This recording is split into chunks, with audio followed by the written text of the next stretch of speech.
ঠিক আছে। আজকে জেলাতে যে জজ আদালতে যে মেল এসছে কি বলবেন?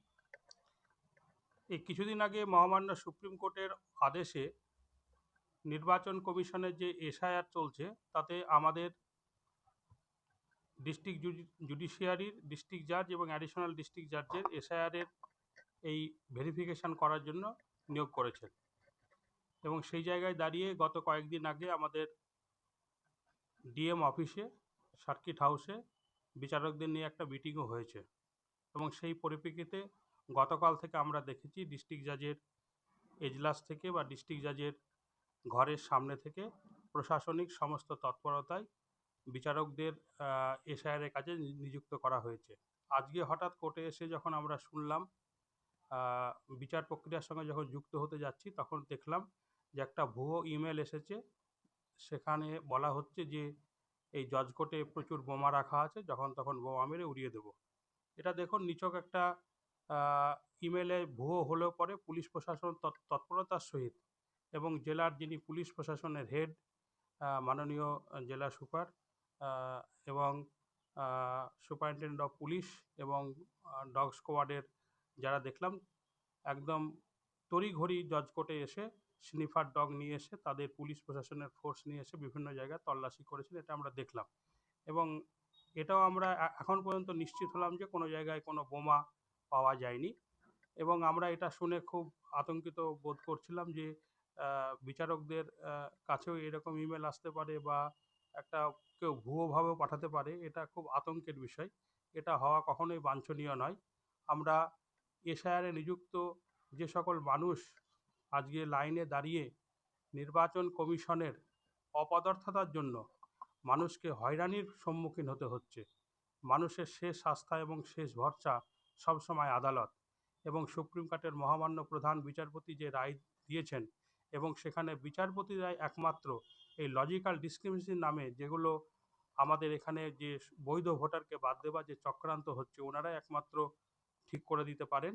সেখানে আমরা আশা করেছিলাম যে বিচারকরাই একমাত্র সঠিকভাবে এগুলো নির্ধারণ করে প্রকৃত ভোটাররা ভোট দিতে পারবেন এবং সেই জায়গায় দাঁড়িয়ে আজকের এই বোমাতঙ্কটা আমাদেরকে একটু আতঙ্কে ফেলেছিল, কিন্তু আজকে এই পর্যন্ত আপনারা যখন আমার কাছে এসেছেন কোনো রকম বোমা পাওয়া যায়নি। পুলিশ প্রশাসন বিভিন্নভাবে তৎপর আছে, প্রশাসনের সমস্ত যারা দায়িত্বে আছেন তারা সমস্ত জেলা জজ কোর্টের সমস্ত চারিদিকে পুলিশ প্রশাসন আছে। নিশ্চিতভাবে এটা বলা যায় যে পুলিশ প্রশাসন ভীষণভাবে তৎপর। কার মেলে এসেছিল মেল আইডিটা? মেল আইডিটা খুব সম্ভবত ডিস্ট্রিক্ট জাজেরই হবে বা এটা আমার কাছে ঠিক এভাবে জানা নেই, তবে কোনো জুডিশিয়ারি অফিসার বা ডিস্ট্রিক্ট জাজের কোনো ইমেলে হবে যেটা অফিসিয়াল ইমেল, কোনো একটা জায়গায় এসেছিল নিশ্চয়ই। কোথা থেকে এসেছিল? এখন কোথা থেকে এসেছিলো সেটা পুলিশ প্রশাসন তদন্ত করে বলবেন। কেউ ভুয়ো পাঠালে ভুয়ো বলবেন, কেউ যদি সঠিকভাবে পাঠায় পুলিশ সেটা তদন্ত করে দেখবে। এখন কোথা থেকে এসছে, কীভাবে এসছে, এগুলো তো আন্ডার ইনভেস্টিগেশন এবং সেক্ষেত্রে পুলিশ প্রশাসনের আধিকারিকরা এটা সম্পূর্ণভাবে বলতে পারবেন। আপনারা কি আতঙ্কিত? এসআইআর প্রক্রিয়াতে বিচারকদের নিযুক্ত করা হয়েছে, সেখানে এই মেলে বিচারকদের কি কোনো রকম বারণ করা হয়েছে কিছু, যে এটা করা যাবে না বা এটা করতে হবে? না না, সেভাবে কিছু হয়নি। বোমা রাখা আছে, আমি যেটুকু শুনলাম যে বোমা রাখা আছে, বোমা মেরে উড়িয়ে দেবো না কিছু, একটা এরকম ভুয়ো কিছু এসেছে, সেরকম কিছু নয়। আহ, আহ, বিচারকরাই একমাত্র আহ, সঠিকভাবে ইসার প্রক্রিয়াটা কার্যটা সম্পাদন করতে পারবে, এটা আমার বিশ্বাস এবং আশা। একদম। যেহেতু বিচার প্রক্রিয়ার সঙ্গে যুক্ত বিচারপতিরা, যেহেতু মহামান্য সুপ্রিম কোর্টের প্রধান বিচারপতি রায় দিয়েছেন যে not not below the rank of the additional district জাজ, সেই জন্য প্রত্যেক এডিজে এবং ডিস্ট্রিক্ট জাজ নিজে এসআইয়ের কাজে নিযুক্ত হয়েছেন এবং তাদের আমাদের বিভিন্ন কোর্টে যারা অ্যাডিশনাল ডিস্ট্রিক্ট জাজ আছেন তাদের জন্য ফাস্ট ট্র্যাক কোর্টে আমাদের যে দুজন বিচারপতি আছেন সেই বিচারপতিরা সমস্ত কোর্টের কাজগুলোকে সুষ্ঠুভাবে পরিচালনা করছেন আমাদের জজ। আতঙ্কিত একটু প্রথমে শুনে হয়েছিলাম, নিশ্চয়ই এরকম মেল বা কিছু থাকলে তা আতঙ্কিত হওয়াই স্বাভাবিক, প্রত্যেকটা সাধারণ মানুষ আতঙ্কিত হবে। কিন্তু এখন পর্যন্ত যখন কোনো চারিদিকে জজ কোর্টের ক্যাম্পাস আজকে আমাদের নেহাত খুব বড় একটা ক্যাম্পাস, 50-60 বিঘে বোধহয় হবে এবং এই 50-60 বিঘের ক্যাম্পাসে বিভিন্ন জায়গায় পুলিশ প্রশাসনের আধিকারিকরা তন্ন তন্নভাবে বোমা খোঁজার জন্য তার ডগ আসছে শুনতে পাওয়া যাচ্ছে, এতে তাতে কতটা আতঙ্কিত আপনার কি বলবেন, আপনার কি মতামত? হ্যাঁ, এটা আজকে গোটা পশ্চিমবাংলার বিভিন্ন আদালতে এই ধরনের মেল এসছে। শুধু আমাদের বহরমপুর জেলা, মুর্শিদাবাদ জেলা আদালতে নয়, আসানসোল, কলকাতার বিভিন্ন জেলা আদালত এবং অন্যান্য জায়গাতেও এই ধরনের হুমকি মেল এসছে। এটা প্রচণ্ড আতঙ্কর সৃষ্টি করেছে সাধারণ মানুষ এবং যারা আমরা রেগুলার আদালতে আসি আইনজীবী, লিটিগ্যান্ট পাবলিক, প্রত্যেকের মনেই অত্যন্ত আতঙ্কের সৃষ্টি করেছে। তবে আমাদের এখানে আমাদের জেলা জজ সাহেব অত্যন্ত কড়া পদক্ষেপ নিয়েছেন। তিনি সঙ্গে সঙ্গে বহরমপুর থানায় এবং জেলা পুলিশের আধিকারিকদের বিষয়টা জানিয়েছিলেন এবং তারা অত্যন্ত দ্রুত পদক্ষেপ করেছেন। সকালবেলায় 11টা থেকেই প্রায় গোটা আদালত জুড়ে স্নিফার ডগ এবং পুলিশের বম্ব স্কোয়াড চিরুনি তল্লাশি চালিয়ে কোনো রকম কোনো বোমের কোনো কিছুই উদ্ধার হয়নি। যাই হোক, এটা একটা সাধারণ মানুষ এবং যারা রেগুলার কোর্টে আসেন তাদের মধ্যে একটা আতঙ্ক ছড়ানোর জন্যেই এটা পারপাসফুলি করা হয়েছে এই এসআইআর এর আবহে। যেহেতু এসআইআর এর কাজে সমস্ত আদালতের অ্যাডিশনাল ডিস্ট্রিক্ট জাজ, অ্যাডিশনাল সেশন জাজ লেভেলের অফিসারদের দায়িত্ব দেওয়া হয়েছে, জজ সাহেবদের দায়িত্ব দেওয়া হয়েছে, সেই জন্যে তাদের মনেও একটা আতঙ্ক তৈরি করার জন্যেই এই বিষয়টা সৃষ্টি হয়েছে বলেই আমার মনে হয়। এসআইআর এর শেষ কথা মানে মানুষের শেষ কথা হচ্ছে আদালত, এবং আদালতের আধিকারিকদের এসআইআর করার শেষ কথা না, আদালতের আধিকারিকরাই শেষ কথা, বিচারপতিরাই শেষ কথা বলবেন। সেই ক্ষেত্রে থেকে কি আতঙ্ক, এবং সেই ক্ষেত্রে কি এই হুমকিগুলো মনে হয়?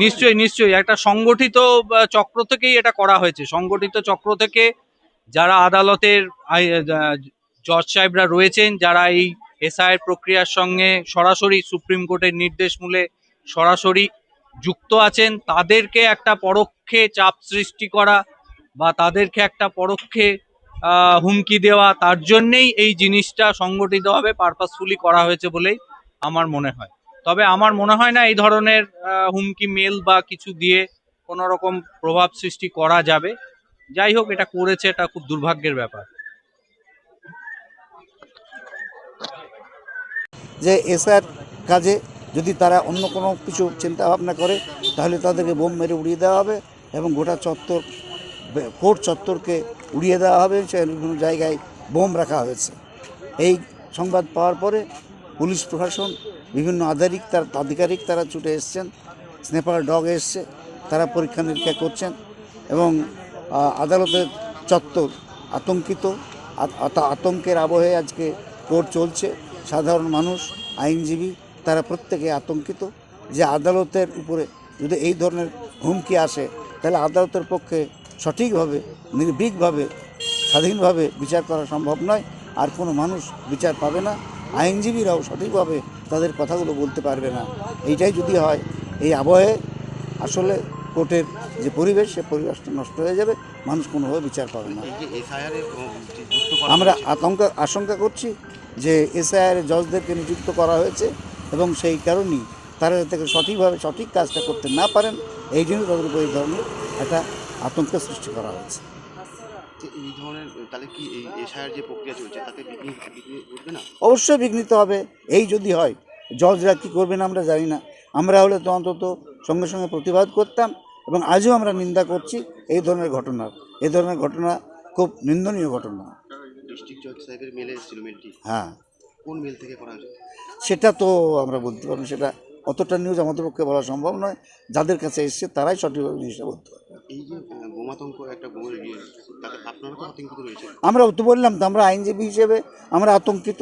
সাধারণ যারা মামলা করতে আসছেন, মামলাকারী, তারাও আতঙ্কিত। সাধারণ মানুষ যারা শুনছে তারাও আতঙ্কিত যে আজকে ভারতবর্ষের একমাত্র জায়গা, নিরপেক্ষ জায়গা, সেটা হচ্ছে বিচার ব্যবস্থা। সেই বিচার ব্যবস্থার উপরে যদি যে কোনো ধরনের হুমকি আসে তাহলে বিচারকরা সঠিকভাবে কাজগুলো করতে পারবেন না, তাহলে মানুষ বিচারটা কোথায় পাবে?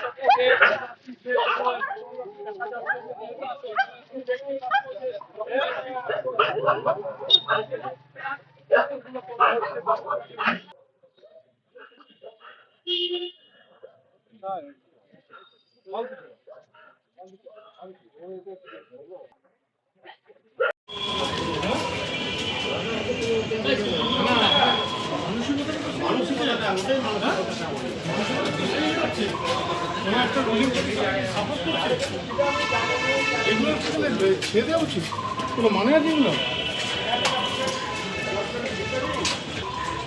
বাইকটা করে চলে যাওয়া